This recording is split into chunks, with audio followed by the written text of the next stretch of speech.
Bonjour à toutes et à tous, merci de nous avoir rejoints ici à l'amphithéâtre de l'Or. C'est notre dernier jour au forum Paris Defense and Strategy Forum. Alors, on va poursuivre notre réflexion sur ce thème majeur, l'Europe à la croisée des chemins. On va accueillir aujourd'hui encore des personnalités de haut niveau pour projeter l'Europe de demain en repensant les alliances et les coopérations, en appréhendant les nouveaux enjeux régionaux et géopolitiques, et puis en créant les nouveaux outils et nouvelles technologies qui feront la différence. Je vous rappelle que vous pouvez à tout moment poser vos questions à nos intervenants. On essaiera de garder un petit temps à la fin de chaque séquence pour que vous puissiez réagir. On a un micro qui se baladera dans la salle. Alors, au cœur d'une Europe bousculée par la guerre et la montée des populismes, la cohésion nationale est devenue un enjeu majeur dans un contexte de menaces accrues. Renforcer cette cohésion peut devenir une priorité essentielle. L'esprit de défense, loin d'être inné ou spontané, est avant tout une volonté, la volonté de tous les citoyens, qu'ils soient civils ou militaires, de défendre ce qu'ils ont en commun, ce sentiment d'appartenance qui nous lie et qui nous permet de faire nation. Alors, pour construire cette cohésion nationale, il est nécessaire de donner à tous la capacité de percevoir et de comprendre clairement les enjeux et les menaces qui pèsent sur le pays, ainsi qu'une conscience de l'effort de défense lié. Mais donc, dans une période d'accélération du monde et des conflits, propice au développement et à la mise en lumière des failles et divisions internes, comment réussir à penser et à agir en commun? Comment donner du sens à l'esprit de défense? Et plus concrètement, comment est-ce qu'on fait nation en France au XXIe siècle? C'est la question qui va animer les échanges de notre prochain panel, animé par Chloé Debiève, chargée de domaine au Centre interarmé de concepts, de doctrine et d'expérimentation, le CICDE. Chloé, je vous invite à monter sur scène.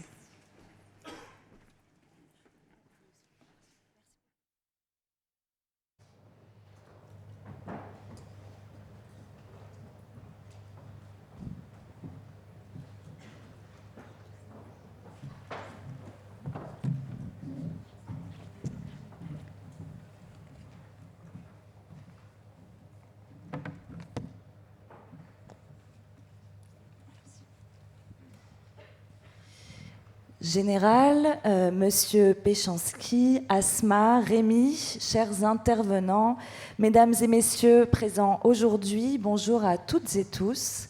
Je suis très heureuse de modérer cette séquence ce matin, en ce dernier jour de PDSF, intitulée « Comment faire nation au XXIe siècle ?» Vaste et complexe question, mais ô combien centrale aujourd'hui. Je me présente, je suis Chloé Debiève, chargée de domaine influence et lutte informationnelle au CICDE, Centre interarmé de concepts, doctrine et expérimentation. Je suis civile de la défense et également officier de réserve de la Marine nationale. Avant de présenter nos intervenants, je commencerai par quelques mots sur cette table ronde qui a été pensée pour nous permettre de réfléchir au concept d'esprit de défense, de cohésion nationale, de ce qu'est une nation et de comment, surtout, parvenir à faire ou refaire peut-être nation. En effet, dans une période d'accélération du monde et des conflits propices au développement et la mise en exergue des failles et de nos divisions internes, comment réussir à penser et agir en commun? Comment donner du sens à des concepts a priori abstraits? Comment leur donner vie? C'est la question à laquelle nous tenterons de répondre aujourd'hui. Pour répondre à cette question, nous recevons 4 intervenants au parcours et expériences bien différents, mais au regard essentiel et surtout complémentaire pour un moment qui se déroulera en 2 temps. Penser les concepts d'abord, leur donner vie par l'action ensuite. Quelques mots sur chacun d'entre vous. Je commencerai par vous, général de corps d'armée Loïc Mison. Général, vous êtes aujourd'hui gouverneur militaire de Paris, Saint-Cyrien de formation. Vous avez choisi les troupes de marine à l'issue de votre scolarité. Vous avez notamment servi au régiment d'infanterie chars de marine, où vous avez été déployé à plusieurs reprises à l'étranger, ainsi que 2 ans comme officier adjoint au sein du 43e bataillon d'infanterie de marine à Abidjan. Vous avez, sur cette première partie de carrière, également, entre autres, occupé les fonctions de chargé de relations institutionnelles au sein de la direction de la mémoire, du patrimoine et des archives, au secrétariat général pour l'administration. breveté de l'école de guerre. Vous avez ensuite servi au cabinet du chef d'état-major de l'armée de terre, avez été détaché au ministère des Affaires étrangères comme conseiller politique à la direction de l'Afrique et de l'océan Indien. Vous avez également été adjoint au chef du bureau J3 Afrique au CPCO, le Centre de planification et de conduite des opérations, commandé la force de réserve de la FINUL, la force intérimaire des Nations Unies au Liban, avait été affecté aux États-Unis en tant que premier officier de liaison de l'état-major des armées auprès du chef d'état-major américain du Pentagone, puis de nouveau, quelques années plus tard, à Tampa, pour être le représentant national principal auprès du commandement de l'opération Inherent Resolve. Vous avez plus récemment été chef d'état-major du commandement des forces terrestres à Lille, puis gouverneur militaire de Paris depuis le 1er octobre 2024. Général, merci beaucoup d'être parmi nous et pardon de n'avoir pas pu citer l'ensemble de vos affectations passées au cours de cette longue et belle carrière. Je poursuivrai avec Denis Péchanski. Monsieur Péchanski, vous êtes directeur de recherche émérite au CNRS et président du Conseil scientifique et d'orientation de la mission des 80 ans de la Libération. Historien de la Seconde Guerre mondiale, vous avez notamment écrit des ouvrages sur le régime de Vichy, la collaboration et la résistance. Depuis la fin des années 2000, vous avez plus spécialement exploré les questions mémorielles en vous attachant en particulier aux attentats terroristes aux États-Unis et en France. Vous avez ainsi piloté et animé plusieurs projets dans ce domaine, dont un sur la mémoire du 13 novembre, programme 13 novembre, qui a été retenu par les investissements d'avenir et qui doit s'achever dans quelques années. Consultant historique de la Fondation pour la mémoire de la déportation et Fondation pour la mémoire de la Shoah, vous présidez depuis 2006 le conseil scientifique du mémorial de Caen, celui de l'ECPAD et celui du mémorial de l'ancienne guerre de déportation de Bobigny. Vous êtes également membre de plusieurs comités mémoriels et de la mission de préfiguration du musée mémorial du terrorisme installé par le président de la République. Merci d'être parmi nous. Asma Mala, Asma, tu es politologue et essayiste, docteur en sciences politiques, spécialiste de géopolitique, de l'IA et de Global Tech. Tu es chercheur associé au laboratoire d'anthropologie politique de l'EHESS, École des hautes études en sciences sociales, et également enseignante à Sciences Po et Polytechnique. Tu as publié en 2024 l'excellent Technopolitique aux éditions du Seuil, un essai percutant dans lequel tu oses une thèse forte: les technologies de l'hypervitesse, à la fois civiles et militaires, font de chacun d'entre nous des soldats. Notre cerveau étant devenu l'ultime champ de bataille. Et c'est ici finalement la démocratie qui est en jeu, et aussi, plus largement peut-être, cette capacité justement à faire nation et à penser en commun, dont nous parlerons ensuite. Merci beaucoup Asma d'être parmi nous. Et pour finir, Rémi Defritsch. Rémi, tu es président de l'association Les Jeunes IHEDN, première association européenne et générationnelle sur les questions d'engagement, de défense et de sécurité, placée sous le double parrainage du ministre des Armées et du chef d'état-major des armées. Cette association dénombre aujourd'hui plus de 2800 membres, étudiants ou jeunes professionnels, 14 comités d'études, 14 délégations régionales et 25 délégations internationales. Tu es de formation ingénieur, auditeur de l'IHEDN cycle jeune, donc, d'abord investi dans l'association des jeunes IHEDN avec le comité d'études Armées du futur, puis à travers le pilotage de plusieurs groupes de travail, dont un portant sur l'espace. Tu es ensuite devenu secrétaire général de 2023 à 2024, puis président de l'association depuis juin 2024. Soucieux du contexte national et international, vous essayez, au sein de cette association, d'agir à votre niveau en faveur de l'esprit de défense au sein de la jeunesse. Cela passe par l'organisation de... Je crois qu'on a... Problème de son, c'est revenu. L'organisation de conférences, rédaction d'articles, enregistrement de podcasts sur des thématiques d'actualité, et vous organisez pas moins de 400 événements par an. Vous nous parlerez donc plus en détail, tu nous parleras de la place justement de cette jeunesse et cette volonté de faire nation. Chers intervenants, merci à tous les quatre d'être présents. Et sans plus attendre, commençons par un premier axe, si vous le voulez bien, de première réflexion autour des concepts, afin de poser un cadre et d'être sûr aussi de parler des mêmes choses et des mêmes mots aujourd'hui. Général Mison, qu'est-ce que pour vous l'esprit de défense ? Au-delà, qu'est-ce qu'une nation et que veut dire faire nation en France aujourd'hui ? Merci beaucoup. Bonjour à toutes et à tous. Je suis évidemment très heureux d'être là aujourd'hui dans un tempo historique qui est assez singulier. Donc c'est évidemment un thème de conférence très intéressant. Au départ, en réfléchissant à l'ordre des intervenants, je me suis dit que c'était peut-être pas très malin que je parle avant M. Péchanski, parce que nous sommes beaucoup plus dans l'action que dans la réflexion. Puis ensuite, je me suis dit qu'en fait, c'était mieux, parce que de toute façon, ce que je vais dire sera beaucoup plus modeste et que ce qui pourra ensuite développer en termes de concept. C'est évidemment une question majeure pour nous. En introduction de ces quelques minutes, je vous rappellerai une époque que les moins de 20 ans n'ont pas connue. C'est l'époque de l'engagement en ex-Yougoslavie.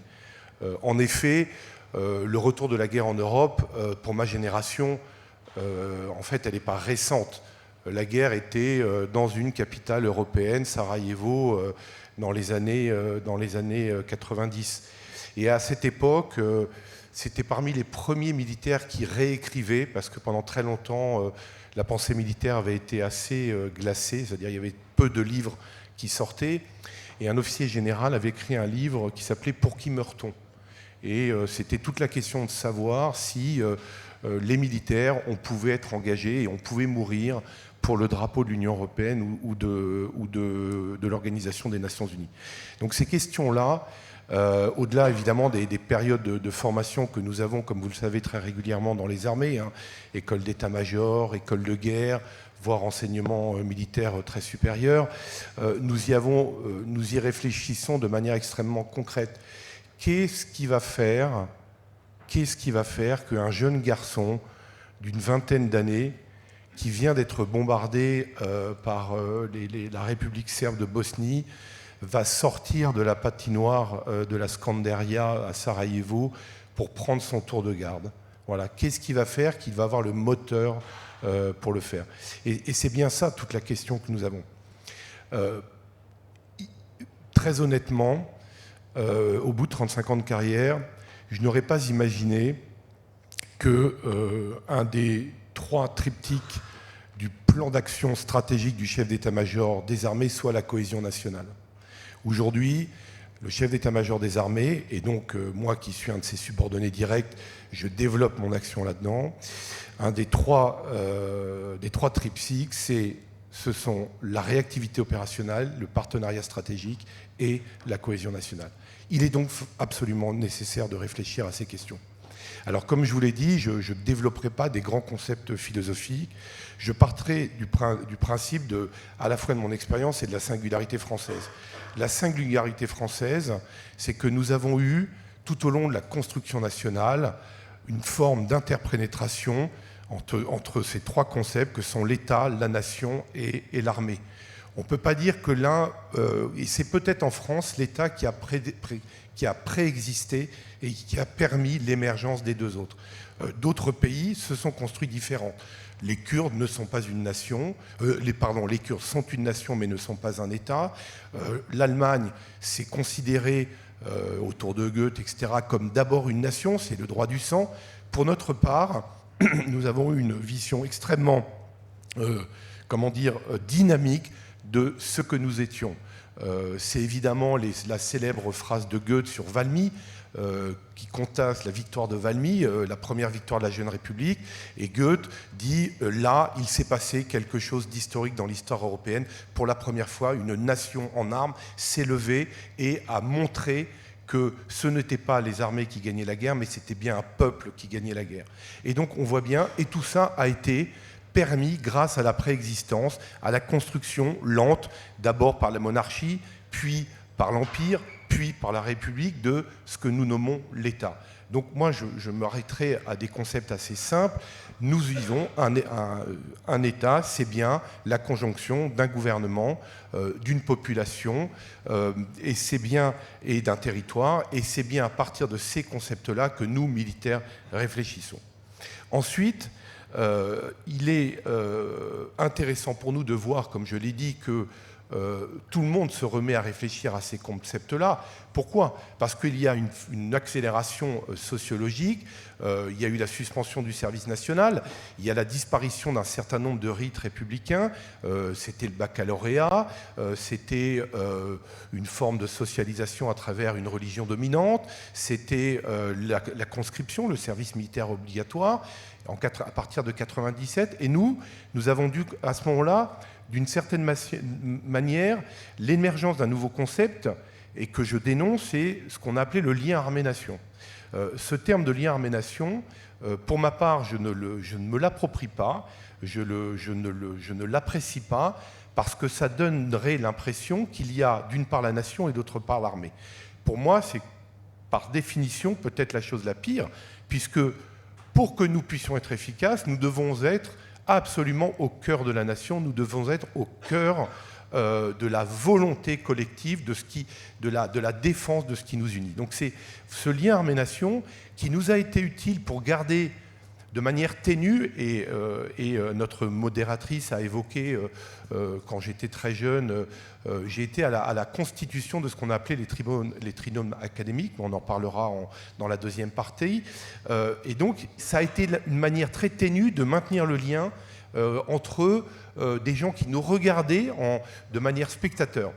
Et je ne sais pas combien de temps il me reste, mais je vais terminer par cette fin. J'ai été beaucoup frappé aux États-Unis à ma première affectation. Quand vous promenez dans les rues de Washington, D.C. en uniforme, des citoyens américains de toutes conditions vous disent « Thank you for your service ». Thank you for your service. Alors, quand vous arrivez de France, où on vous déconseille de vous promener en uniforme dans Paris parce qu'on pourrait susciter voilà, vous êtes évidemment assez fier en disant bah là c'est quand même un pays vachement bien, ils reconnaissent mon action. En fait, un certain nombre de sociologues américains ont beaucoup réfléchi à cette phrase, et j'avais été très frappé d'un article du New York Times où un sociologue américain expliquait que cette phrase-là, « Thank you for your service », qui flatte notre ego, n'était jamais complétée de ce qu'il estimait être la conclusion de cette phrase, la fin de cette phrase, qui était « Merci pour votre service, cela me permet à moi de ne pas faire le mien ». Voilà. Et donc il y avait toute une réflexion autour d'une forme de délégation à l'armée professionnelle, de l'emploi de la violence légitime, qui est la définition majeure. L'armée, c'est bien l'emploi de la force de la violence légitime pour imposer une volonté politique. Et donc, je vous invite à réfléchir à cette phrase et à aller plus loin de ce « thank you for your service ». Ce qui est absolument majeur, c'est pourquoi se bat-on, pourquoi meurt-on ? Et cette question-là, j'oserais dire que ce n'est pas à ma génération d'y répondre, c'est à votre génération d'y répondre. Rémi, Asma, Chloé, c'est à vous de décider à votre âge, au XXIe siècle, qu'est-ce qui fait que nous allons sortir de nous-mêmes, sortir de notre confort, sortir de notre routine, pour employer un terme à la mode sur les réseaux sociaux, pour défendre, pour m'engager au-delà de ce que j'ai l'habitude de faire dans la vie, dans ce moment que le ministre a qualifié, ce n'est plus la paix, ce n'est pas non plus la guerre, c'est entre les deux. Voilà, je vous remercie. Merci beaucoup, Général. Donc, une vision vers le futur. On va peut-être poursuivre avec une vision qui sera plutôt vers le passé, il me semble, avec vous, Monsieur Péchanski, qui allait nous parler de défaire nation. Oui, d'abord pour vous remercier en premier lieu, bien sûr, pour ces échanges, même si j'ai été doublement agressé par mon voisin, puisque j'ai été renvoyé du côté des bavards, alors que lui était du côté de l'action, ce qui n'est pas totalement faux. Et ensuite, quand il a parlé des nouvelles générations qui allaient être confrontées à un certain nombre de problématiques. Curieusement, il a sauté ma place et il s'est adressé aux autres, je ne sais pas pourquoi, mais bon, on va faire avec. Donc, faire avec, ça veut dire que dans un premier temps et dans un deuxième temps, je donnerai des pistes pour faire nation, mais je voudrais m'arrêter sur la façon dont on défait nation. Bon. Avec une référence historique, bien sûr, sur 2 moments, mais le premier moment essentiel, c'est sur la fin des années 30 en France. Et défaire nation, ça veut dire, dans le vocabulaire qu'avec mon collègue et ami, malheureusement disparu aujourd'hui, Pierre Laborie, très grand historien des représentations sociales des années 30-40 et de l'opinion publique, on appelait crise d'identité sociale et nationale. Bon. Crise d'identité sociale et nationale, ce qui se passe à partir de 1938 en France, c'est une sorte d'effondrement de l'intérieur, de repli sur soi, d'atomisation de la société. On perd les relais traditionnels et on se coupe des valeurs qui étaient constitutives de cette communauté nationale. Se couper des valeurs, c'est-à-dire qu'on perd les références héritées de la Révolution française, liberté, égalité, fraternité, laïcité à la fin du XIXe. On se coupe de cet héritage qui nous vient aussi des Lumières. Et ça, c'est tout à fait caractéristique de cette fin des années 30, dans la montée des périls sur lesquels je ne vais pas m'attendre, en sachant simplement, je suis un peu frappé par la récurrence géographique de Munich dans différentes périodes. Je ne sais pas pourquoi cette pauvre ville est condamnée à écouter les pires âneries. Mais ça voulait dire, crise d'identité nationale, que la société était travaillée par l'anticommunisme, la xénophobie, l'antisémitisme et le pacifisme. Ça, c'était les 4 facteurs qui étaient un facteur de déconstruction avec, encore une fois, une atomisation de la société et une perte des structures de socialisation. Et on sait bien que c'est comme symbolisé en quelque sorte quelques mois plus tard par l'effondrement de l'intérieur qu'a constitué l'Exode. Et il est évident que ces mécanismes-là ont favorisé le soutien au nouveau régime, à l'État français, fondé à la fois sur la Révolution nationale, les choix de la collaboration, la Révolution nationale étant un mélange d'exclusion de ceux qui sont considérés comme responsables de la défaite et de rassemblement des éléments dits purs autour des valeurs traditionnelles, travail, famille, patrie, piété et ordre. Bien. Donc là, on a ce mécanisme de déconstruction. Je reviendrai peut-être sur la résistance comme mécanisme de reconstruction, justement. Mais je voudrais sauter quelques décennies, parce qu'on va retrouver, cette grille est bien utile pour expliquer ce qui s'est passé à partir de, je dirais, du milieu des années 80 à divers moments. Des mécanismes ces mêmes mécanismes-là d'atomisation de la société, mais qui passent à partir de ce moment-là, et surtout depuis 20 ans, par une forme de communautarisation. C'est-à-dire qu'on perd les structures nationales, on perd la référence partagée, et on se replie, et c'est entretenu par le communautarisme. Et ça, ce mécanisme-là, qui est tellement présent depuis ces dernières décennies, est un facteur de déconstruction, une incapacité à penser nation. Donc là, ça nous donne évidemment des pistes pour le deuxième moment, mais l'idée que ce qui est le bagage partagé des Français, quelles que soient leurs origines, vient en second par rapport à l'appartenance identitaire à une de ses composantes, c'est un élément essentiel de, pour moi, la crise d'identité sociale et nationale.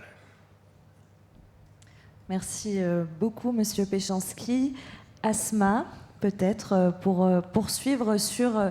alors, ce n'est pas directement le sujet que tu traites, mais en fait, si, quelque part, parce que dans cet essai, notamment technopolitique, tu parles un petit peu de tout ça, et surtout aussi de défaire nation et de ce qui se passe en lien avec la technologie.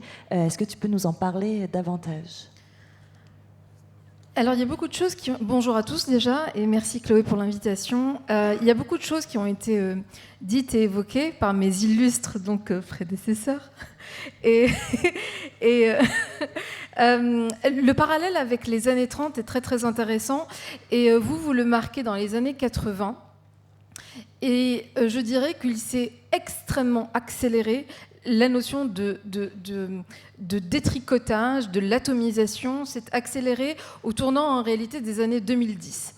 Et ce qui s'est passé à peu près à ce moment-là, qui était antérieur et latent, mais qui est une vraie rupture, c'est l'usage politique des réseaux sociaux.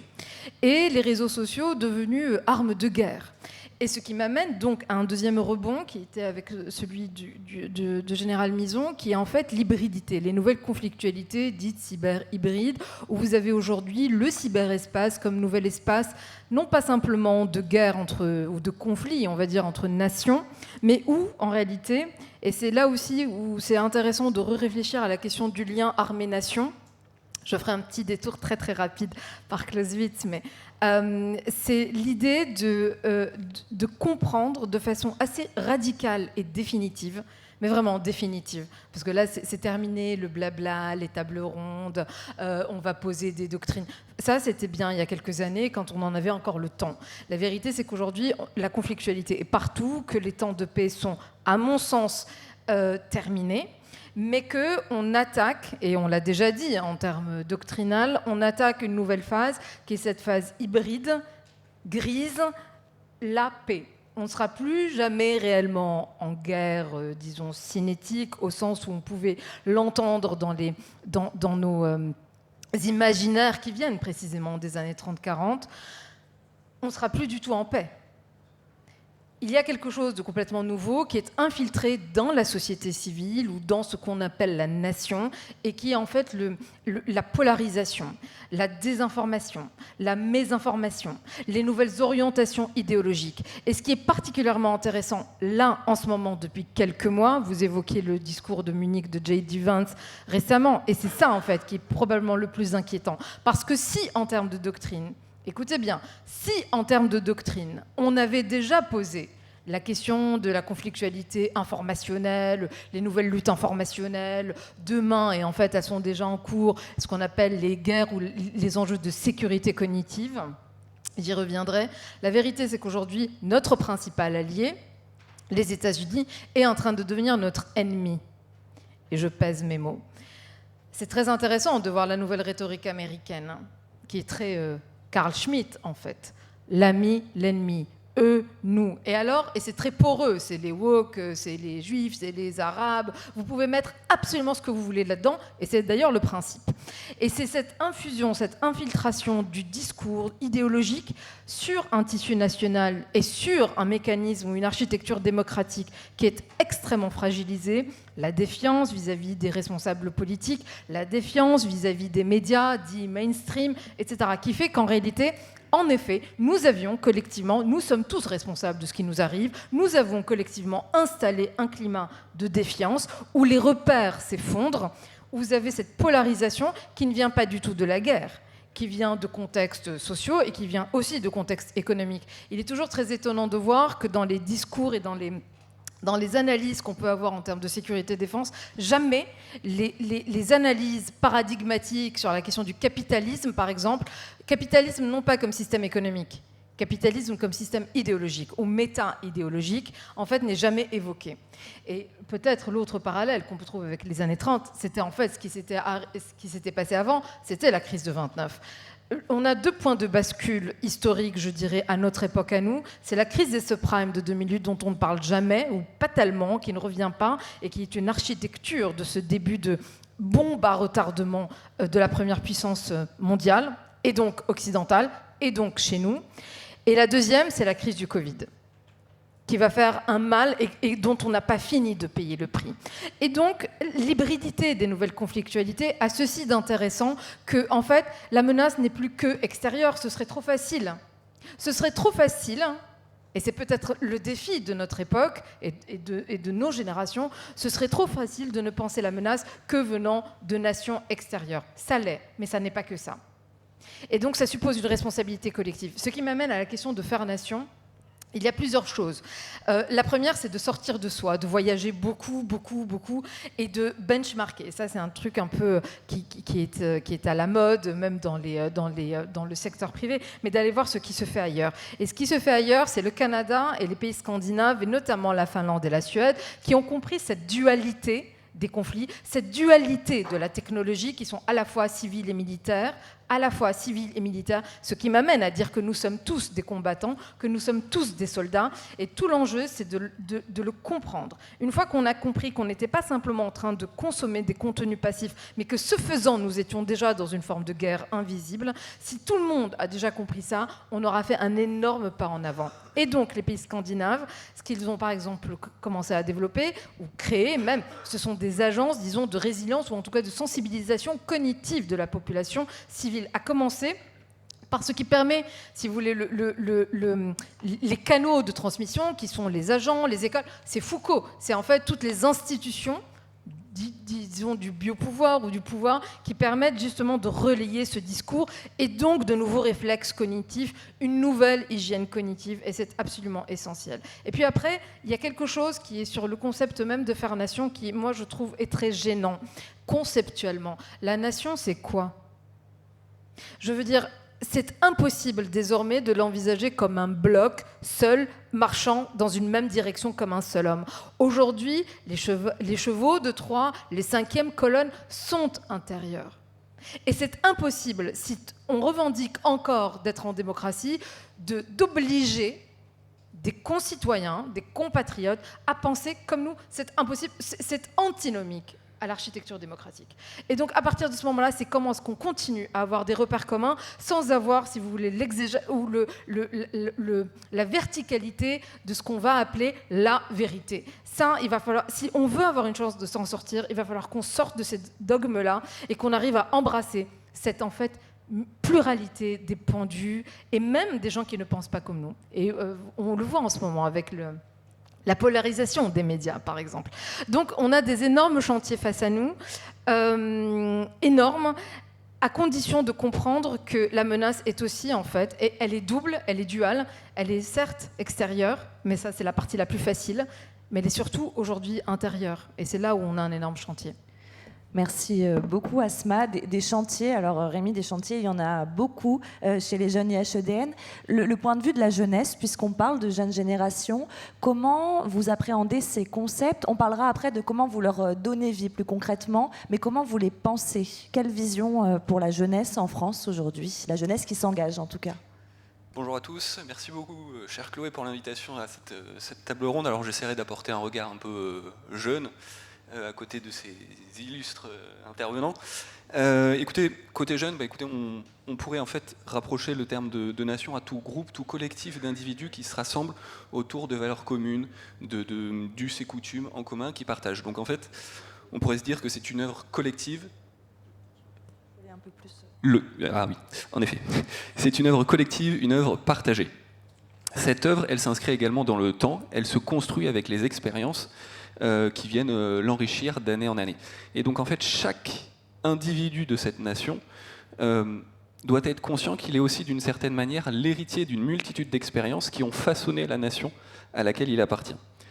Et si une nation comme la nation française aujourd'hui existe et se perpétue d'expérience en expérience, d'âge en âge, c'est grâce à l'implication de chaque individu, grâce à un travail de tous, grâce à une intelligence collective pour œuvrer à son entretien.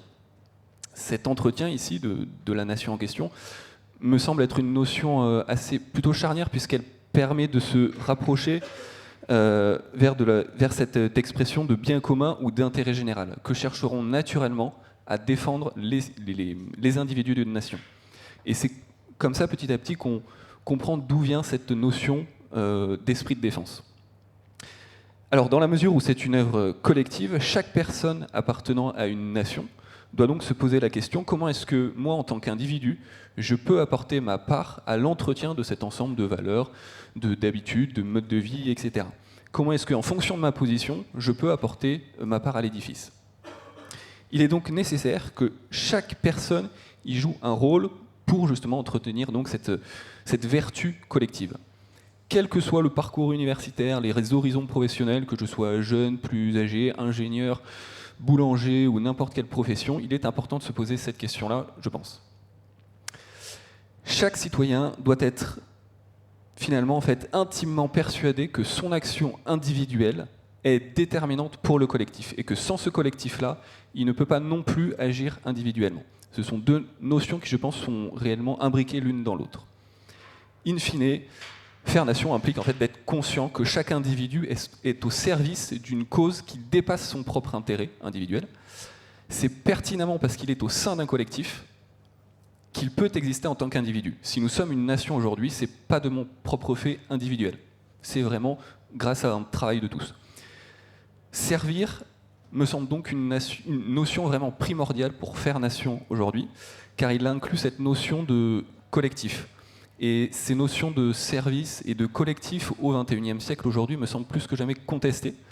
On est aujourd'hui dans des sociétés où on a davantage tendance à promouvoir des modes de vie plutôt individualisés. Je pourrais prendre l'exemple des réseaux sociaux, par exemple, où on a tendance à davantage s'enfermer dans ce qu'on pourrait appeler nos bulles numériques, et qui se transposent parfois de plus en plus au monde réel. Alors, au sein de sociétés où, justement, l'instantanéité prime, le temps paraît nous manquer, où les multiples réactions et sollicitations émotionnelles des réseaux sociaux se transposent de plus en plus au monde réel, on en finit en fait par oublier qu'est-ce qui nous permet d'entretenir la nation à laquelle on appartient et qu'est-ce qui nous permet de la perpétuer.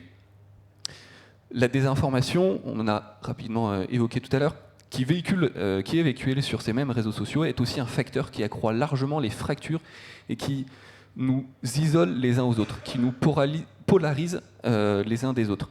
D'où la nécessité d'avoir un tissu commun entre tous, qui nous rassemble tous, et qui, je pense, doit servir de cohésion nationale. Ce tissu-là, je pense que c'est l'esprit de défense, et c'est comme ça qu'on essaye de le penser, du moins au sein de l'association des jeunes IHEDN. Alors, le contexte extérieur d'une nation, on en a aussi un peu parlé, peut l'amener donc à entreprendre des actions pour justement amener à défendre ses modes de vie, ses intérêts, etc. Et donc, naturellement, en fait, cet esprit de défense se construit assez naturellement à partir du moment où je suis dans une communauté, dans une nation, et je cherche à subvenir à mes besoins. Nous avons eu ces dernières années peut-être trop tendance à assimiler esprit de défense et militaire. Mais en fait, on l'a vu, l'esprit de défense, c'est bien plus large que ça. C'est pas juste uniquement une question de chars de combat ou d'avions de chasse. C'est vraiment qu'est-ce que je peux faire concrètement pour aider mon pays, ma nation, à se perpétuer d'âge en âge. Et donc, c'est se poser la question, qu'est-ce qui, entre nous, mériterait d'être défendu?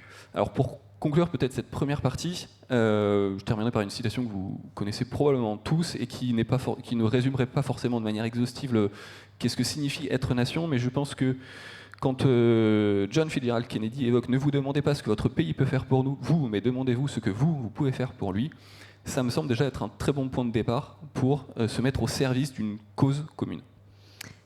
Et alors, on va reprendre peut-être, Rémi, tu vas garder la parole. Concrètement, alors, qu'est-ce que vous, jeunes IHEDN, faites pour votre pays? Quelles sont vos actions au sein de l'association? Le concept, c'était bien, l'action, c'est encore mieux. Alors, Rémi, quelques éléments sur votre action, justement. Eh bien, donc, pour donner suite un peu à ce que je pouvais évoquer, alors je vais vous citer deux grands exemples qu'on fait au sein de l'association. Le premier, je pense que ça passe vraiment par de l'information et de la formation pour éveiller à une conscience collective des risques et des menaces qui pèsent à la fois au niveau national et international. Le but, c'est de se dire vraiment qu'est-ce qui pèse sur la nation française aujourd'hui et qui pourrait l'empêcher de se perpétuer. En ce sens, l'association des jeunes IHEDN organise donc de nombreuses activités telles que des conférences sur des sujets thématiques, des tables rondes comme celle-ci aujourd'hui, des podcasts, des vidéos, tout un tas d'activités. Et je vous invite, alors chaque année nous publions aussi ce qu'on appelle un recueil d'articles qui s'appelle S'engager par la plume, qui est disponible sur le petit stand de l'association, et qui rassemble en fait les meilleures réflexions des membres jeunes de l'association. Le but ici, il est d'éveiller cette conscience collective des risques et des menaces entre jeunes générations et de manière plus générale à plus large échelle. Donc je ne peux que vous inviter à vous le procurer s'il en reste sur le stand de l'association, et non seulement déjà à le lire, et puis surtout à le critiquer. Les auteurs, les personnes qui ont publié dans cet ouvrage-là sont parfaitement conscients qu'ils ne détiennent pas la solution à tous les problèmes qu'ils exposent et qu'ils partagent. Ils veulent juste donner leur point de vue et ils attendent justement un retour pour faire grandir cette réflexion qu'ils ont.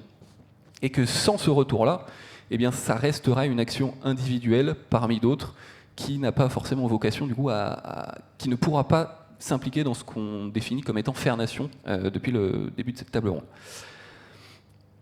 Un deuxième exemple qu'on met en place cette année, et alors c'est dans un tout autre domaine, c'est un des projets phares de l'association cette année, puisque des jeunes de l'association vont se lancer dans l'ascension du Mont Blanc accompagnés par des blessés de guerre physiques et psychiques. Alors au-delà des valeurs d'engagement, de dépassement de soi que va véhiculer ce projet, en quoi est-ce qu'il permet à notre niveau de faire nation ?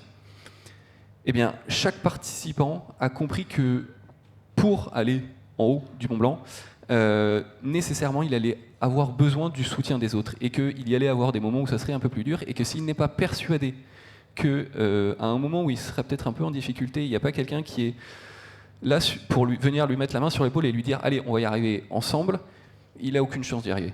C'est vraiment une œuvre collective.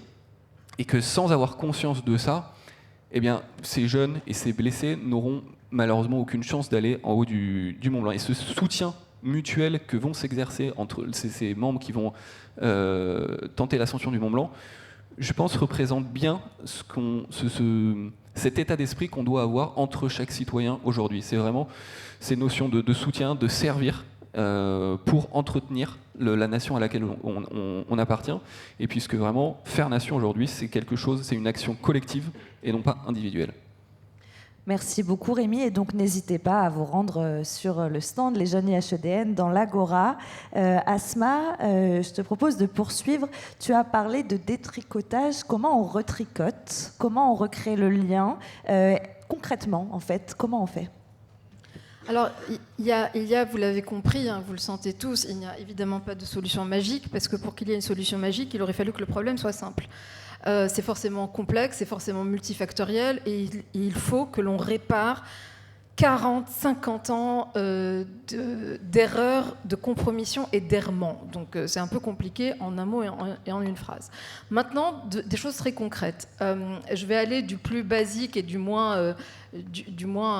plus ennuyeux, on va dire, au plus sympa.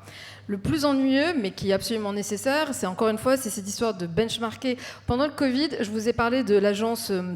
disons, de résilience, je ne sais pas comment ils l'ont traduit et comment vous pourrez le traduire, mais de résilience cognitive en Finlande. Vous comprenez bien pourquoi la Finlande, avec ce qui se passe.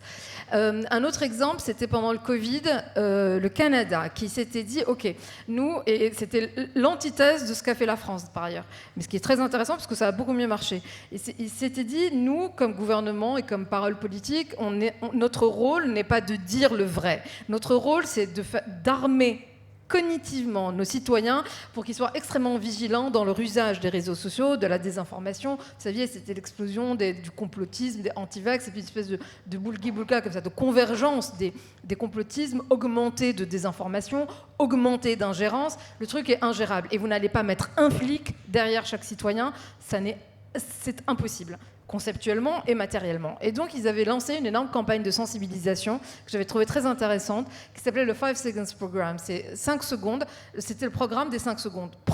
Ils l'avaient vraiment affiché partout en disant « Les gars, nous, on n'est pas du tout là pour vous dire ce que vous devez penser. En revanche, prenez toujours 5 secondes avant d'engager n'importe quelle action sur un contenu donné. » 5 secondes, c'est les 5 secondes dont vous avez besoin pour en fait faire basculer votre cerveau, disons le système 1, ça c'est Kahneman, le système 1 de votre cerveau, le réflexe, les pensées rapides, les émotions, enfin tout ce qui fait que vous allez être dans l'économie de l'attention et pulsionnelle d'ailleurs plus exactement, vers le système 2, celui de la réflexion, de la distance et du recul vis-à-vis du contenu. Et vous verrez que même vous, ici, qui m'écoutez, là, quand vous allez avoir ça en tête, vous n'allez plus du tout avoir la même réaction et la même, disons, pulsion sur les réseaux sociaux et sur les contenus. Et vous allez voir que vous allez beaucoup moins liker, beaucoup moins sharer, beaucoup moins follower tout d'un coup, et que vous serez un peu plus, disons, sain dans le comportement vis-à-vis des contenus hyper rapides sur les réseaux sociaux. Et puis, il y a 2 autres choses que j'ai envie d'ajouter, qui sont a priori pas du tout concrètes, mais qui sont en fait le cœur de ce qui est matériel, c'est que de plus en plus, et plus j'avance moi dans mes réflexions et dans mes travaux sur cette histoire d'hybridité, de dualité, plus je m'aperçois que le virtuel, le numérique, les technologies, toutes ces interfaces qui sont dans la poche de chacun, toutes en fait sont la nouvelle norme. La nouvelle norme de sociabilisation, la nouvelle norme de subjectivation, votre rapport au monde est façonné comme ça, vous êtes façonné comme ça et par ça. Et donc, à partir de ce moment-là, qui dit guerre dit aussi résistance, et donc il me semble que c'est aujourd'hui le réel, la matière, la sensualité, les corps, se voir, sortir, les cafés, la rue, qui est la nouvelle en fait résistance contre la norme. Et il faut bien l'avoir en tête pour justement lutter contre cette atomisation. L'atomisation, c'est être seul, et donc être seul derrière son écran aussi, et donc être vidé de son humanité. Ça, c'est très important. Et d'ailleurs, il y a des études, vous pourriez dire qu'il n'y a aucun rapport, le rapport est absolument direct, à mes yeux, où les jeunes font de moins en moins l'amour. Et c'est très grave, et c'est un acte politique de désertion qui est extrêmement inquiétant à mes yeux. Et puis enfin, il y a la question de faire nation. Si je l'emmène, pourquoi est-ce qu'on défendrait son pays aujourd'hui ? Aujourd'hui, pourquoi ? Et donc, il y a quelque temps, il se trouve que j'étais à Taïwan et je parlais avec une jeune hackeuse de 20 ans qui avait les cheveux violets, vraiment, un profil mais complètement iconoclaste et qui travaillait donc dans les équipes ou les task force cyber de Taïwan. Et donc à la question de « mais pourquoi vous êtes là ? Vous pourriez être payé des millions dans n'importe quel géant technologique chinois ou américain », parce qu'elle était absolument brillante. Et elle me disait « mais en fait, est-ce que nous, il va falloir qu'on comprenne, et ça participera, et ça devrait participer de la communication institutionnelle, de plus en plus, je l'espère en tout cas, j'y œuvre dans tous les cas, c'est qu'en fait, défendre son pays aujourd'hui, dans les questions cyber, informationnelles, etc., elle me disait, mais c'est rock. C'est rock d'être en prise avec les menaces. C'est rock de défendre son pays. C'est rock and roll de défendre quelque chose. Et c'est en fait un antidote contre le nihilisme ambiant où tout se vaudrait, où c'est pas grave, et puis les autres s'en occuperaient bien. Et donc elle s'était engagée là-dedans parce qu'en fait ça lui donnait juste un sens rock and roll à sa vie. Et j'ai trouvé le côté punk absolument incroyable, et c'est comme ça qu'on attrapera les jeunes, et c'est comme ça qu'on arrivera à convaincre les jeunes, pas en assénant, pas en obligeant, mais en rendant en fait la défense de son pays en fait sexy, parce que ça peut aussi être sexy. Merci, merci beaucoup Asma. Alors en effet, ça peut être sexy. Denis Péchanski, justement, comment on remet au goût du jour tout ça, et puis peut-être par vos travaux aussi, qu'est-ce que vous pouvez voir qui peut nous permettre de mieux comprendre comment aujourd'hui on agit justement pour cette nation, après avoir défait nation, comment on fait nation ? Je vois plusieurs pistes et ça va être assez complémentaire de ce que tu viens de dire. Le premier, c'est mobiliser l'histoire. Et mobiliser l'histoire, ça ne veut pas dire l'instrumentaliser, ça ne veut surtout pas dire parler devoir de mémoire. Le devoir de mémoire est une expression qu'il faut absolument bannir, et Simone Veil l'a dit avec quand même un peu plus de talent que moi. Il n'y a pas d'obligation morale.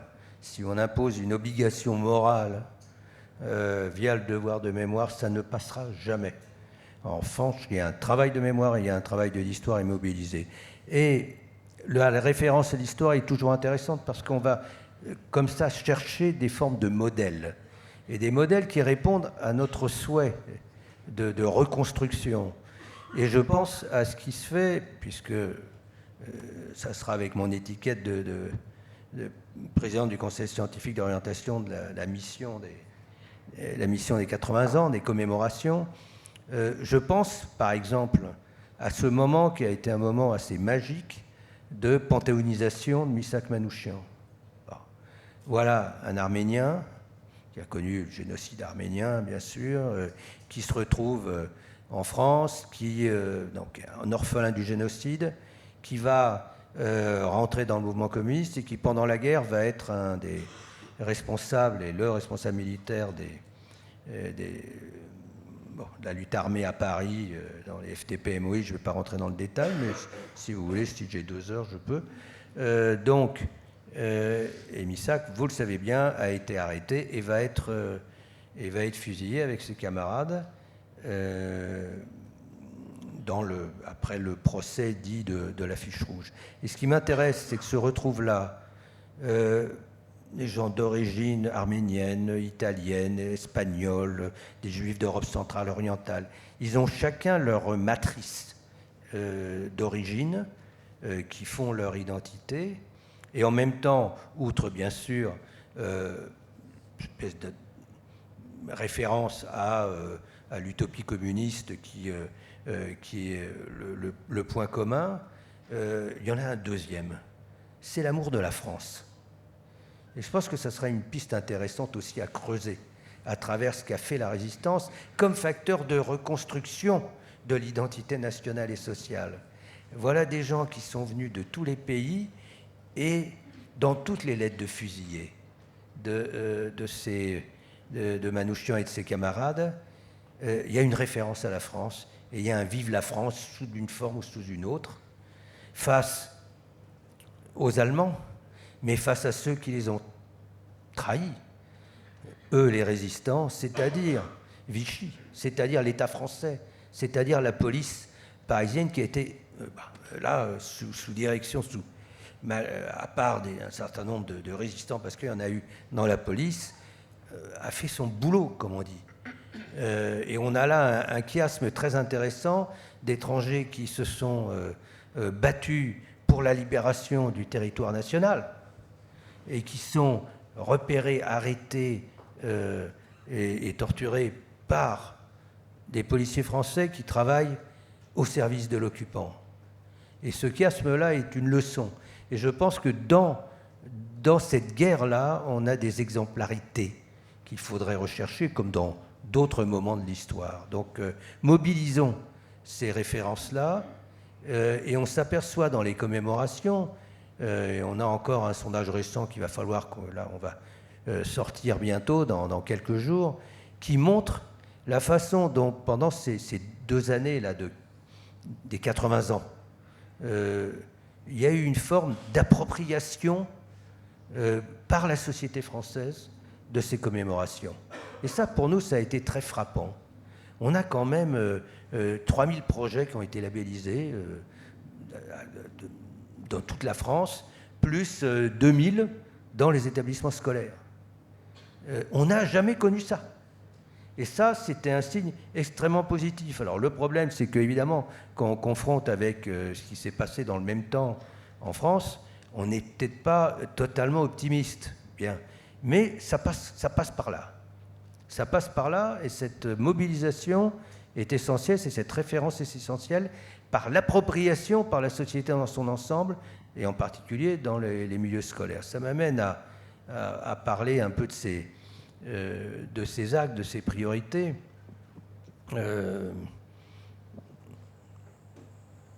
Pour reconstruire, pour refaire nation, ça veut dire qu'il faut reconstruire autour des valeurs partagées, autour du socle commun.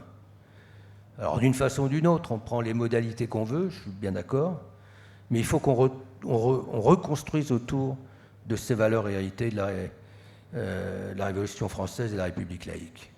C'est autour de ça. Bon. Et ça prendra les modalités qu'on verra, mais ça veut dire aussi que les appartenances identitaires, communautaires, doivent être en second niveau. Il ne faut pas les nier. Je prends l'exemple de la guerre, je parlais de la MOI, je veux dire que les Arméniens, les Juifs d'Europe centrale et orientale, les Italiens, les Espagnols, ils avaient évidemment ça qui était composante de leur identité. Mais au-dessus de tout et de plus en plus dans le combat, il y avait cette dimension de lutte contre le nazisme, bien entendu, mais appuyée sur la France. Pas la France de Vichy, hein. Pas la France de Pétain, la France des droits de l'homme et la France des Lumières. Donc, je laisse tomber ma référence Deuxième Guerre mondiale, mais quand même, ce qu'on retrouve à travers ces commémorations, cette reconstruction-là me semble essentielle. La deuxième piste, les réseaux sociaux. Il faut, d'une façon ou d'une autre, même si on ne peut pas mettre un policier ou un militaire derrière chaque citoyen, il faut qu'on arrive à un système de régulation des réseaux sociaux. Pour une raison simple, c'est qu'on a une illusion de l'horizontalité. Toute personne sur les réseaux sociaux est experte de tout.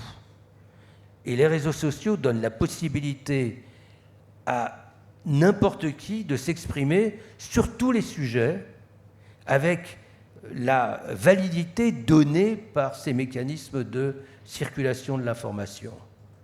Et en même temps, derrière, caché, il y a la verticalité, parce que, évidemment, derrière cette pseudo-horizontalité, cette illusion non seulement de compétences, mais aussi de pluralité d'informations, on a des mécanismes de contrôle, pas simplement par les algorithmes, mais par cette maladie majeure qu'est le complotisme, qui est un facteur essentiel de déconstruction de la société. Donc on doit agir sur ces réseaux sociaux.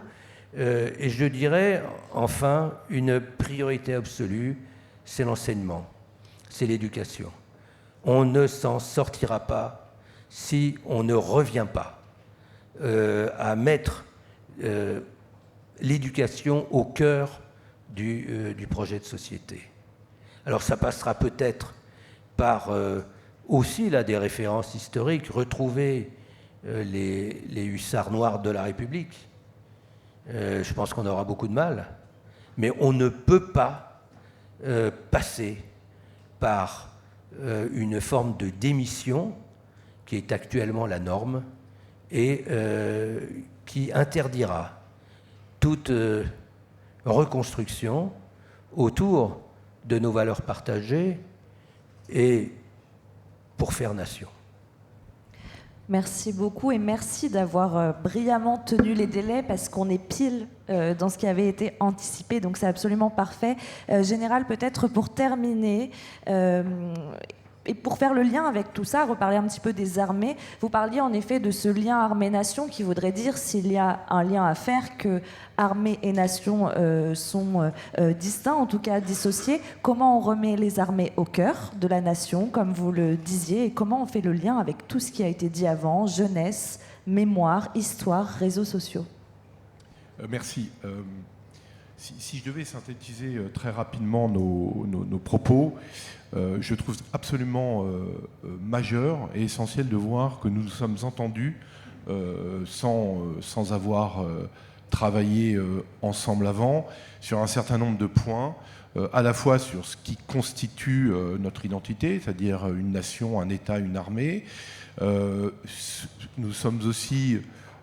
moi, je partage les constats qui ont été faits, des remises en cause internes ou externes de chacun de ces notions, nation, État, armée. Et donc maintenant, nous sommes dans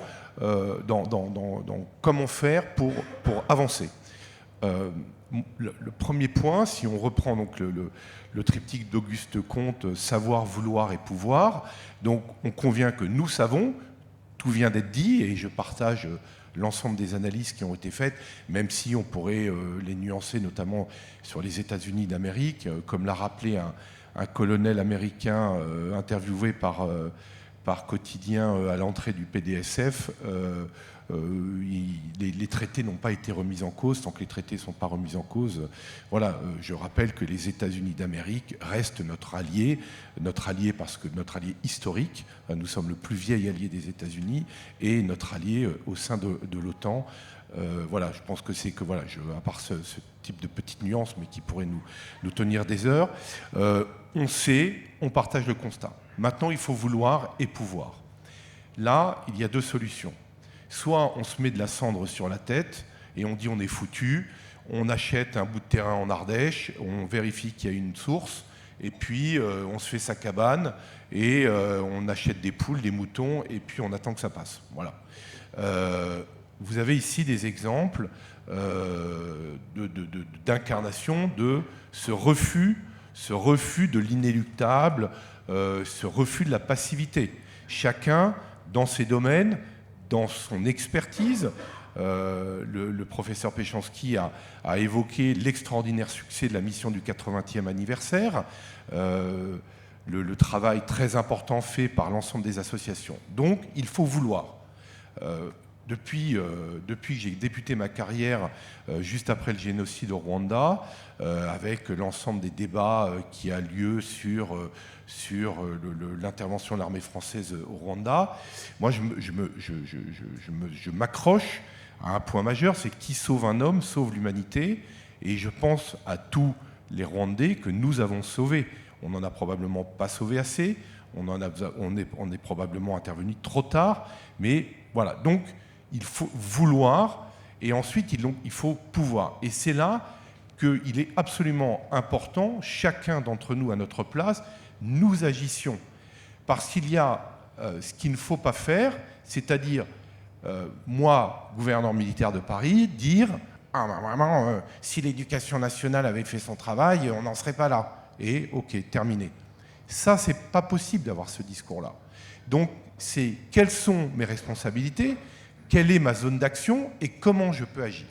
Et donc, c'est comme ça que j'ai réfléchi l'ensemble des actions que je développe pour contribuer à ma modeste place, à ma juste place, à le raffermissement, la consolidation, la réparation. Voilà.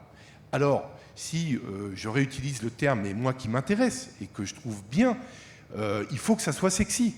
Alors, quand vous voyez ma tronche, voilà, l'uniforme gris, les cheveux courts, c'est pas gagné forcément tout de suite. Donc, qu'est-ce qu'il faut faire? Que doit-on faire pour que ça soit sexy?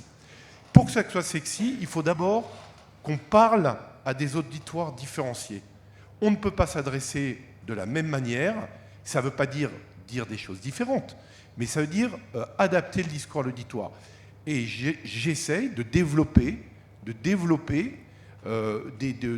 des actions envers trois publics très différents.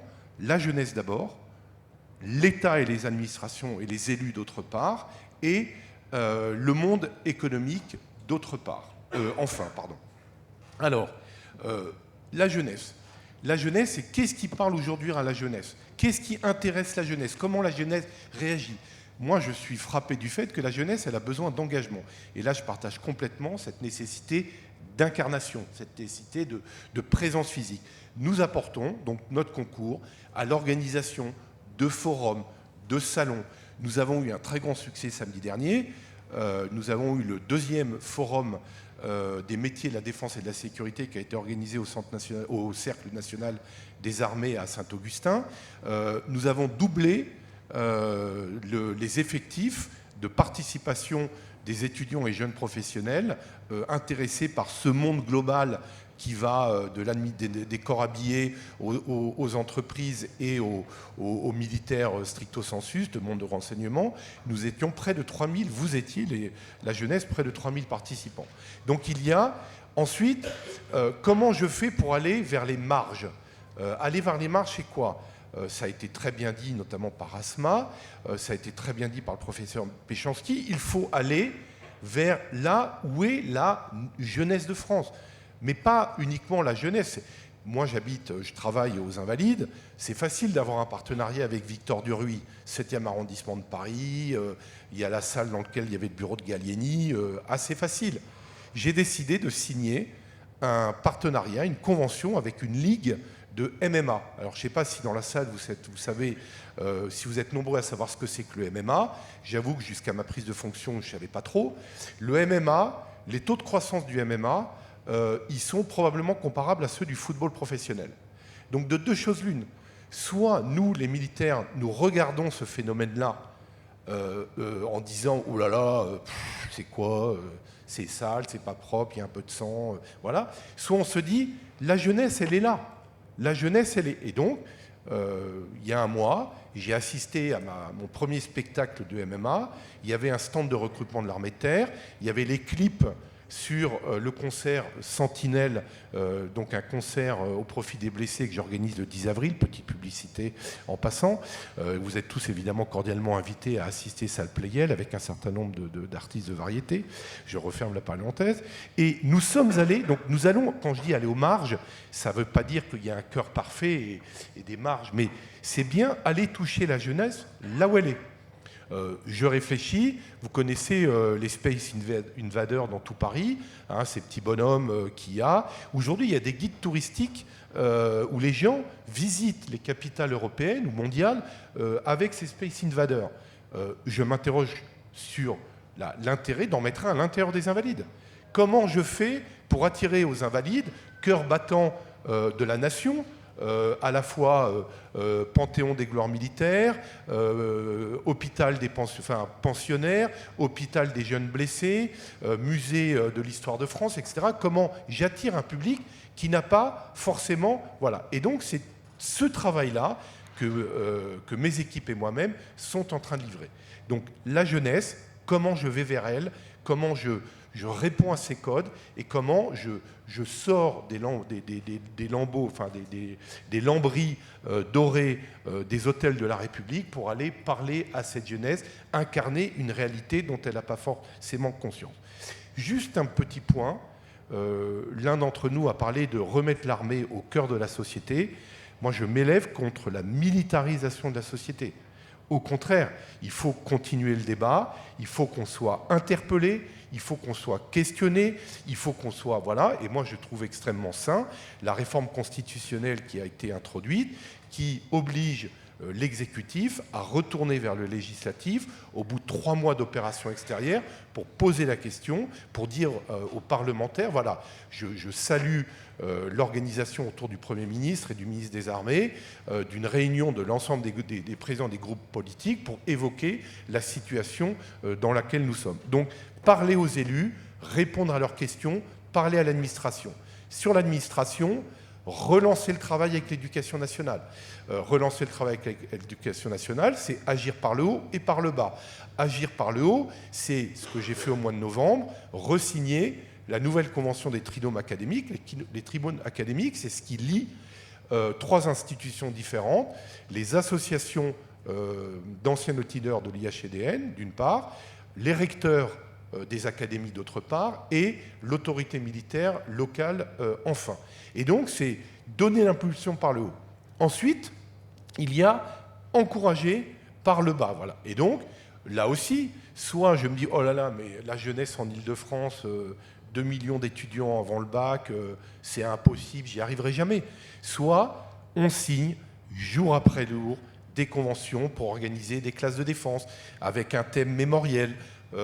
Mon projet de professeur d'histoire et de français, c'est d'étudier la Seconde Guerre mondiale, les Compagnons de la Libération, et d'aller ensuite faire une visite du fort du Mont Valérien.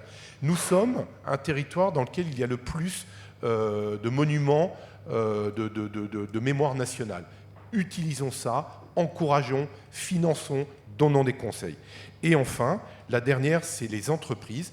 Car un membre éminent d'une entreprise me rappelait un fait qu'on a peut-être oublié, c'est qu'au moment du Covid, quand il y a eu le confinement, les entreprises, les chefs d'entreprise se sont retrouvés en première ligne des consignes à donner, et je terminerai par ça, vers leurs salariés.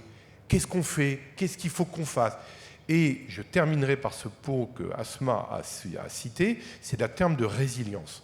Nous sommes aujourd'hui issus d'une histoire, d'une géographie. Voilà, on était un climat tempéré.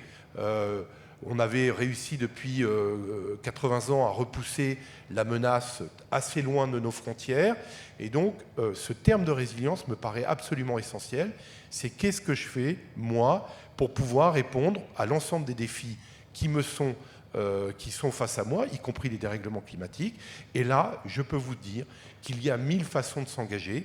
Il y a 1000 façons de s'engager au sein du ministère des Armées, civils, militaires, jeunes, moins jeunes, informaticiens, cuisiniers, mécaniciens, master 2, docteurs. Il y a 1000 façons de s'engager. Et donc, chacun d'entre nous doit répondre à cette question. Qu'est-ce que je fais, moi, pour sauver un homme et donc sauver, si ce n'est l'humanité, c'est en tout cas ce qui fait que nous sommes une nation aujourd'hui. Merci beaucoup, Général, chers intervenants. Bien, formation, information, résilience, ouverture de livres d'histoire, ouverture aux autres aussi, revenir à soi parfois pour mieux s'ouvrir aux autres, prendre 5 secondes, prendre du recul, voyager, faire du MMA peut-être même. Bien des éléments dits aujourd'hui, c'était aussi l'objectif de mélanger les approches et les points de vue et finalement de tous nous réunir quand même sur un point central et commun. Et je pense que pour ça, c'est réussi. Et puis rappeler que quand on s'engage pour les autres, finalement, c'est à soi que l'on apporte le plus. Donc engageons-nous, engagez-vous. On peut tous s'engager et il y a en effet 1000 façons de le faire. Nous conclurons par cela et nous laisserons bien sûr la parole à la salle. Je vous invite à poser vos questions. Nous avons une vingtaine de minutes. Oui, bonjour, merci beaucoup pour tous ces échanges. Éric Aubourg, je suis directeur de recherche au CEA et je suis aussi officier de réserve opérationnelle au ComCyber. Ma question concerne l'Europe. C'est un des thèmes de la conférence ici, mais vous en avez peu parlé. Quand je me suis engagé tardivement comme militaire, dans ma lettre de motivation, je n'ai pas parlé de nation. J'ai parlé de démocratie, j'ai parlé d'Europe, j'ai parlé d'attaques hybrides, etc. Et mon sentiment actuel est de plus en plus que toute défense ne peut être que européenne, que nos compétiteurs l'ont très bien choisi parce que les attaques hybrides, une des priorités, c'est de diviser l'Europe. Donc ne faut-il pas faire Europe aussi? Ou bien est-ce que je suis un ovni? Ne faudrait-il pas que la lutte contre les sentiments anti-européens devienne vraiment une priorité? Merci. Merci monsieur. Nous allons prendre une seconde question, puis nous répondrons aux deux. Oui, bonjour. Alors, ce n'est pas une question, c'est plutôt un complément par rapport à ce qui a été dit. Je voulais dire que tout ça, c'est très intéressant, la question de la résilience. J'aimerais dire qu'il faut aussi combattre la résignation. Pourquoi? Parce qu'on parle de s'engager pour les jeunes, très bien, que les jeunes doivent donner, on va dire, du leur pour agir. Il faut aussi créer les conditions pour, les conditions. C'est-à-dire qu'il faut maintenir l'état de droit, construire les conditions sociales qui permettent les opportunités, parce qu'aujourd'hui, il y a un désespoir, pas seulement au niveau de la jeunesse, mais de manière générale. Et le désespoir est démobilisateur, il est extrêmement dangereux.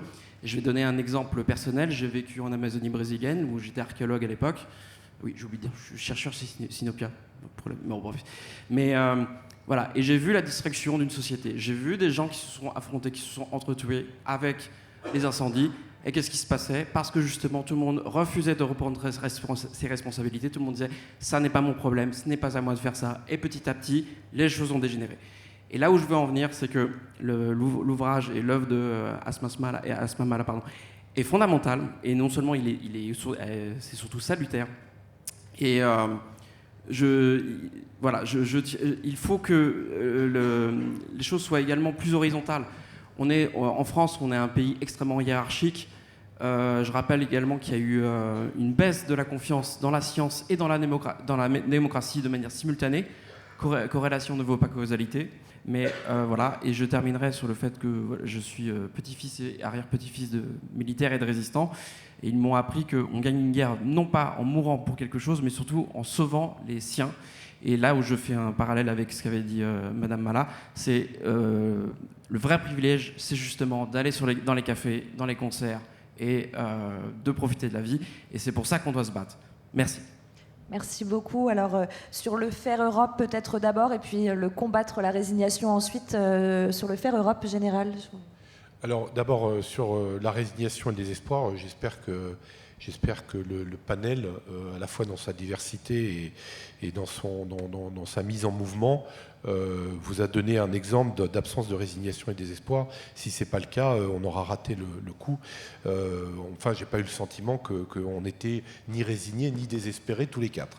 Voilà. Ceci étant dit,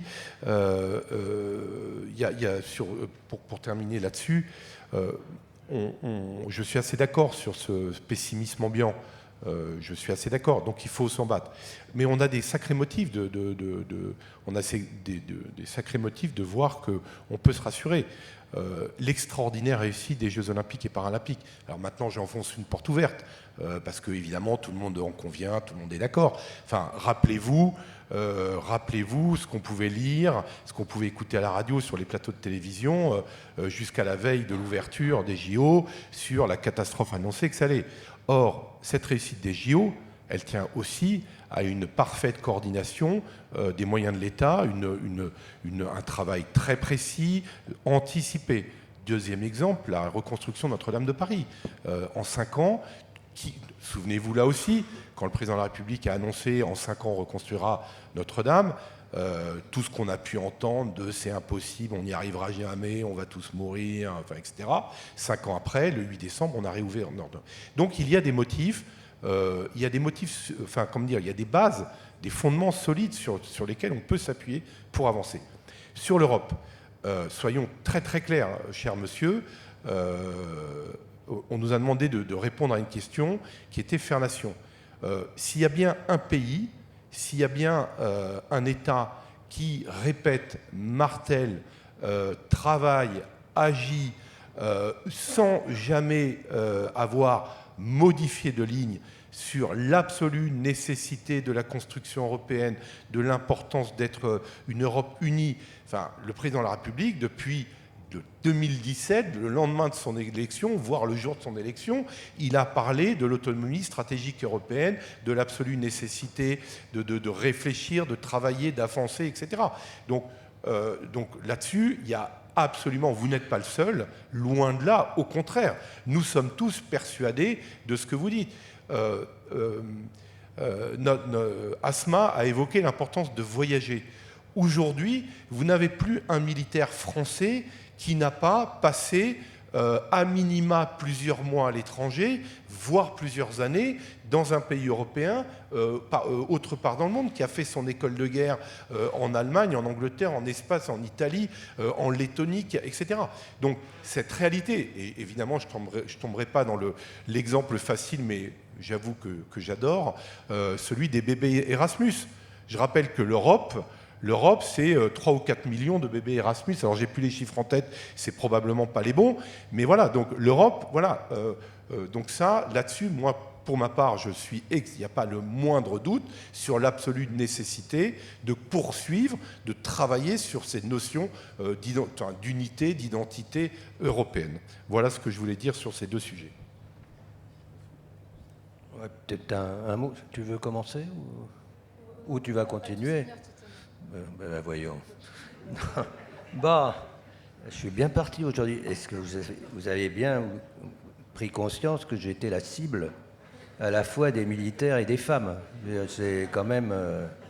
Alors je vais essayer de me défendre un petit peu, mais bien, je vous rejoins totalement sur la question européenne et c'est très intéressant de voir l'évolution de la situation. C'est-à-dire qu'on assistait, comme en France, à un mécanisme accéléré de délitement de l'identité européenne, et en particulier par un repli pseudo-nationaliste qui est en fait un mécanisme d'atomisation qui était une sorte de réplique de l'atomisation qu'on pouvait connaître dans chacun de certains de ces pays. Et là, dans le contexte actuel, ce qui me semble très intéressant et très positif, alors même que, on va dire que la situation internationale n'appelle pas à un optimisme totalement démesuré, on assiste à un facteur d'accélération de la construction européenne, bien au-delà même des structures habituelles et même des États qui étaient les plus soudés. Et là, on peut même penser que c'est par cette consolidation européenne autour des valeurs démocratiques qu'on va pouvoir participer à la reconstruction et à la résilience en France. Alors je m'arrête simplement sur la question de la résilience. Je suis c'est un petit peu mon dada, mais quand vous écoutez Boris Cyrulnik, Boris, il est très clair sur ce qu'est la résilience. Hein. La résilience, c'est pas simplement après un choc retrouver la forme initiale, c'est un dépassement à l'arrivée. Et c'est ça qu'il faut construire dans la résilience. Et ça se retrouve, par exemple, autour d'un point qui m'est un petit peu cher, parce que le travail que tu évoquais en ouverture, c'est ce programme 13 novembre, où un programme de 12 ans sur la mémoire du 13 novembre, des attentats terroristes islamistes du 13 novembre 2015. Et on voit effectivement à la fois ce qui a été touché, et on parlait de la jeunesse, là, et ce qui a été touché, c'est intéressant quand on compare entre 13 novembre et janvier. Janvier, vous avez la plus grande manifestation qu'on n'ait jamais connue en France, le 11 janvier, après les attentats de janvier, et une mobilisation où on va chercher les références mémorielles, en fait, héritées de la Révolution française, pour dénoncer ce qui a été fait aux autres, essentiellement les journalistes, et secondairement, dans la hiérarchie mémorielle, les juifs et les policiers. Bon. Le 13 novembre, on n'a pas le même type de manifestation, bien sûr, et ce n'est pas étonnant parce qu'il y avait quand même quelques actes terroristes depuis. Mais là, il y a le même type de réaction nationale, mais à la différence de janvier, on se mobilise, oui, autour des valeurs, oui, mais parce que nous sommes tous victimes, potentiellement. Parce que nous sommes tous, soit en âge d'être sur les terrasses, comme mes voisins, ou au Bataclan, ou en âge d'avoir des gamins qui pouvaient y être. Donc, d'une certaine façon, là, ça a fait nation aussi. Ça a été le ciment. Donc, la résilience est aussi passée par là et participe de cette reconstruction. Mais ça me permet un tout petit point, 20 minutes. Ça ira. C'est ce qu'on repère quand on travaille sur la mémoire collective du 13 novembre, puisque c'est l'un des volets de notre affaire. Bon. Et je ne vais pas développer sur l'aspect neuroscientifique, sur le trouble de stress post-traumatique, même s'il y aurait des jolies choses à vous dire, mais qu'est-ce qui se passe ? On a des mécanismes de condensation mémorielle. Et ça renvoie à notre responsabilité de tous ceux qui participent de des constructions mémorielles. Condensation mémorielle, ça veut dire quoi ? Par exemple, quels sont les lieux du 13 novembre ? Ou même, première question, j'appelle la condensation mémorielle numéro 1. Quels sont les attentats qui vous ont plus marqué, les actes terroristes, pardon, qui vous ont plus marqué depuis l'an 2000 ? Bon. Outre qu'on a le mécanisme habituel de concentration sur le pays, donc la très grande majorité sont des actes terroristes qui sont produits en France, bien sûr, sauf le 11 septembre, mais vous avez une condensation de plus en plus sur le 13 novembre et un effacement très rapide de Nice, de cet attentat, mais horrible de Nice. Il y a plein d'explications et je ne vais pas rentrer dans le détail, mais ça veut dire quoi? C'est la double peine. C'est-à-dire que les gens qui étaient au cœur de cet attentat, là, qui sont les victimes, avec ces gosses qui sont morts, avec tout, enfin, l'horreur de la promenade des Anglais, vous avez aussi le sentiment que non seulement on a vécu ce qu'on a vécu, mais on a été oublié. La même chose, condensation mémorielle numéro 2, deuxième question, quels sont les lieux du 13 novembre? De plus en plus, le procès a changé un peu les choses. De plus en plus, vous avez, alors qu'au début, on avait évidemment le Bataclan, et puis quand même à haut niveau, le Stade de France et les terrasses. 2 ans plus tard, nouveau sondage, effondrement des références aux terrasses et au Stade de France, et monopole autour du Bataclan, ou une référence floue, Paris. Bon. Donc, ça veut dire que pour les rescapés, pour les parents endeuillés des terrasses, et puis les blessés, le Stade de France, ils ont ce sentiment-là de la double peine. Ils ont vécu ce qu'ils ont vécu, et en plus, ils savent qu'ils ont été oubliés dans la mémoire collective.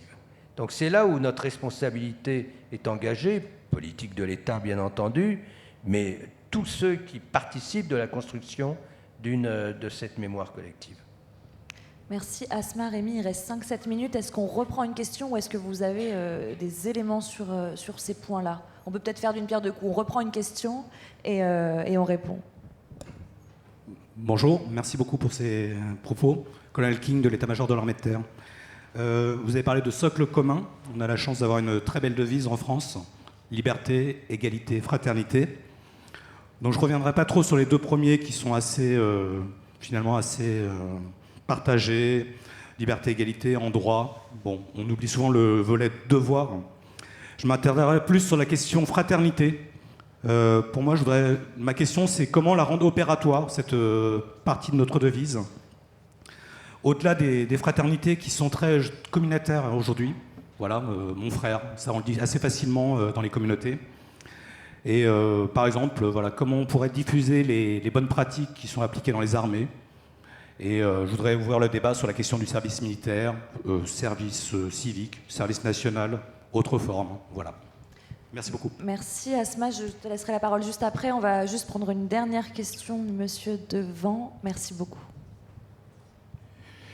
Mes respects, mon général, mes respects, professeur. Charles Thune, auditeur à l'Académie de Marine. Alors, avant d'arriver à la question que je vous poserai, à propos donc du renforcement de l'identité européenne, je vais d'abord, pardonnez-moi, ce n'est pas pour faire de l'égocentrisme, vous dire en 2 mots mon parcours. Pour pouvoir, par rapport à la nation française. On a très très peu de temps. Oui, alors merci donc, beaucoup. pour en 2 mots, je suis originaire du Cambodge, arrivé à l'âge de 15 ans en France, et puis rentré à la SNCF comme aiguilleur. Et j'ai passé tous les examens, les concours, etc., pour ensuite atterrir à l'ENA, où je n'étais qu'admissible, pré-concours de l'ENA. Et j'ai décidé, après, de renvoyer l'ascenseur à la République française. Je dis bien République française et non la France, parce que la France, je rejoins le professeur Péchanski, la France pouvant être celle de Pétain. Donc j'ai décidé de renvoyer l'ascenseur à la République française qui m'a permis d'être que je suis, en m'engageant dans les réserves citoyennes de la marine. Ensuite, j'ai fait vraiment corps avec l'histoire de France, mais l'histoire de France depuis 1789. Et c'est comme ça que je me suis vraiment senti citoyen français, et puis rejetant toutes les théories sur le communautarisme en vogue dans les années 80. Maintenant arrive l'échelon suivant, c'est de me poser la question comment orienter, comment renforcer l'identité européenne. Alors je me pose la question s'il ne faut pas justement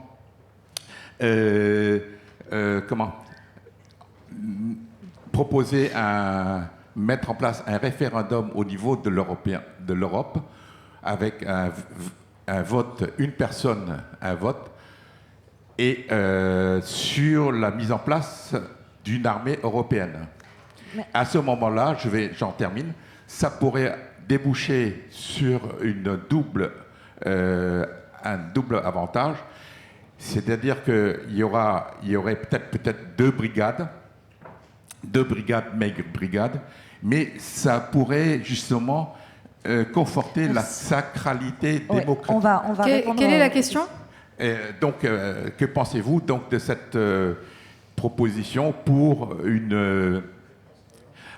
un référendum européen à l'échelle européenne pour la mise en place d'une armée européenne? Merci beaucoup. Alors, première chose, puisque la parole m'est donnée sur des questions très longues, programmatiques et très techniques, la première chose, c'est merci beaucoup pour vos mots qui me touchent infiniment. C'est toujours bon à prendre et ça m'encourage. Ça ne fera pas plaisir à tout le monde, mais ça m'encourage. Donc merci infiniment. Et oui, vive les corps, vive la vie. La vie, Eros et Thanatos, c'est l'éternel combat, et il est d'abord intime et il est d'abord intérieur, évidemment. Sur la question de l'Europe, première question. Je vais, comme d'habitude, mettre les pieds dans le plat, parce que j'aime bien ça, et parce qu'il y a quelque chose, moi, qui me hérisse toujours beaucoup, c'est les doxas. Et qu'on annonce comme ça sans jamais les questionner, donc sans jamais vraiment se les approprier. L'Europe, pour moi, ça veut rien dire. Alors, j'évacue tout de suite la question de, oui, l'Europe est absolument un échelon primordial, nécessaire, et à l'aune de l'actualité récente, reprend de la force, et c'est très bien. Mais c'est quoi l'Europe ? Quelles sont les valeurs partagées ? L'Europe n'est pas un État-nation. L'Europe, c'est 27 États avec des exceptions, avec des valeurs, avec des identités qui, quoi qu'on en dise, restent différentes. Et on le voit avec la Hongrie, on le voit avec l'Italie, et ce qui est très intéressant depuis d'ailleurs le sommet de Londres, c'est qu'on voit une autre Europe se dessiner, qui n'est pas l'UE, qui est encore une autre. Et c'est très intéressant de voir ça. Et quand moi j'interroge mes étudiants, et il se trouve que j'ai la chance, je vous parlais tout à l'heure de voyage, moi mes étudiants viennent de partout. Donc j'ai beaucoup d'étudiants américains, suédois, allemands et français. Et la dernière fois, c'était donc la semaine dernière, je leur posais précisément cette question-là, et j'en arrive à ma conclusion, puisque je vais faire la réponse en 3 secondes. Mais je leur disais, mais est-ce que vous vous sentez hors américain, est-ce que vous vous sentez européen ? Tous et toutes m'ont répondu oui. Il y a une singularité malgré tout, magique, je ne sais pas l'expliquer, moi, n'étant pas européenne, mais qui visiblement sédimente quelque chose. Ce qui m'amène à ma dernière réponse, et à mon dernier élément de réponse, c'est que l'Europe existe, la singularité, l'identité européenne, se sentir appartenir à quelque chose qui potentiellement nous échappe dans ce petit espace du monde qui est en train de devenir assez périphérique, il faut bien le dire, il se passe quelque chose de tripal, identitaire, et qui est très intéressant à aller creuser, à aller alimenter, à faire s'épanouir d'un point de vue culturel, politique, intellectuel. La scène intellectuelle européenne est en train de mourir. C'est assez intéressant de voir que sur mes sujets, aujourd'hui, les pensées, elles viennent des pays anglo-saxons. Très peu de penseurs européens. Donc il y a quelque chose de l'ordre aussi du déclassement idéologique, parce que intellectuel, qu'il faut absolument revivifier, mais il y a, et il faut bien le dire, et ce serait malhonnête et de mauvaise foi de ne pas le reconnaître, une défiance extrême vis-à-vis de la bureaucratie de l'Union européenne. Et donc il y a bien 2 ou 3 Europes. Il y a l'Europe qu'on ressent, il y a l'Europe qui se construit sur d'autres frontières, d'autres contours, avec l'UE, avec la Grande-Bretagne par exemple, qui ne sait pas exactement où elle habite, mais qui quand même revient dans le giron d'une façon ou d'une autre. Et puis il y a la bureaucratie européenne qui, elle, cristallise énormément de défiance. Et c'est cette finesse de définition, c'est aussi le choix de ces combats qu'on pourrait creuser pour apporter un tout petit peu de nuance. Donc l'Europe, oui. L'Union européenne telle qu'aujourd'hui est lourde et bureaucratique, je n'en sais strictement rien. Et visiblement, les peuples ont plutôt l'air de dire non. Merci Asma, et on prend 2 secondes après, promis, c'est terminé, pour vous répondre, monsieur, sur cette armée européenne. Juste sur l'armée européenne, il y a les débats théoriques up to the bottom, et vous avez aussi des projets concrets. En fait, l'armée européenne, elle existe déjà. Il y a la brigade franco-allemande qui a plusieurs dizaines d'années. Vous avez le corps germano-néerlandais. Vous avez l'extraordinaire projet que peu de gens connaissent de remonter en puissance des capacités de l'armée de terre belge, qui va faire de l'armée belge une armée sur la doctrine, l'organisation et les équipements de l'armée française, ce qu'on appelle le projet Camo.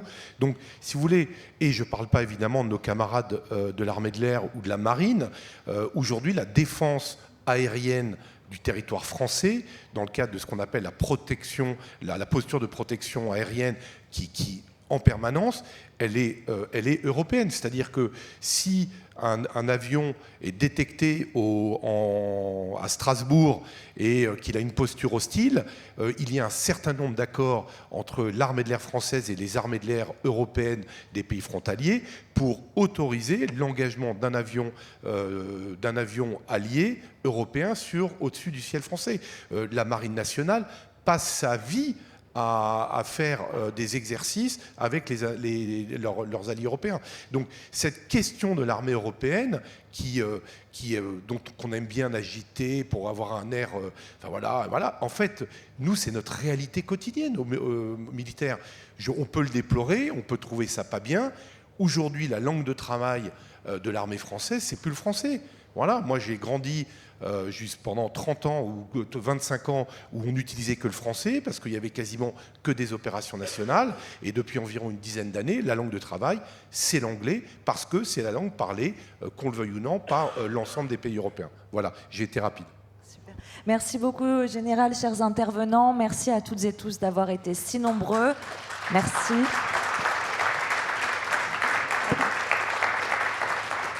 Merci beaucoup. Je vous souhaite, et nous vous souhaitons une très bonne journée, une très bonne fin de forum, et on arrête là. Merci. Merci Chloé, merci à tous. Prochaine table ronde à 11h, on va parler de la coopération interalliée et sécuritaire entre l'Atlantique Nord et l'Arctique. À tout à l'heure.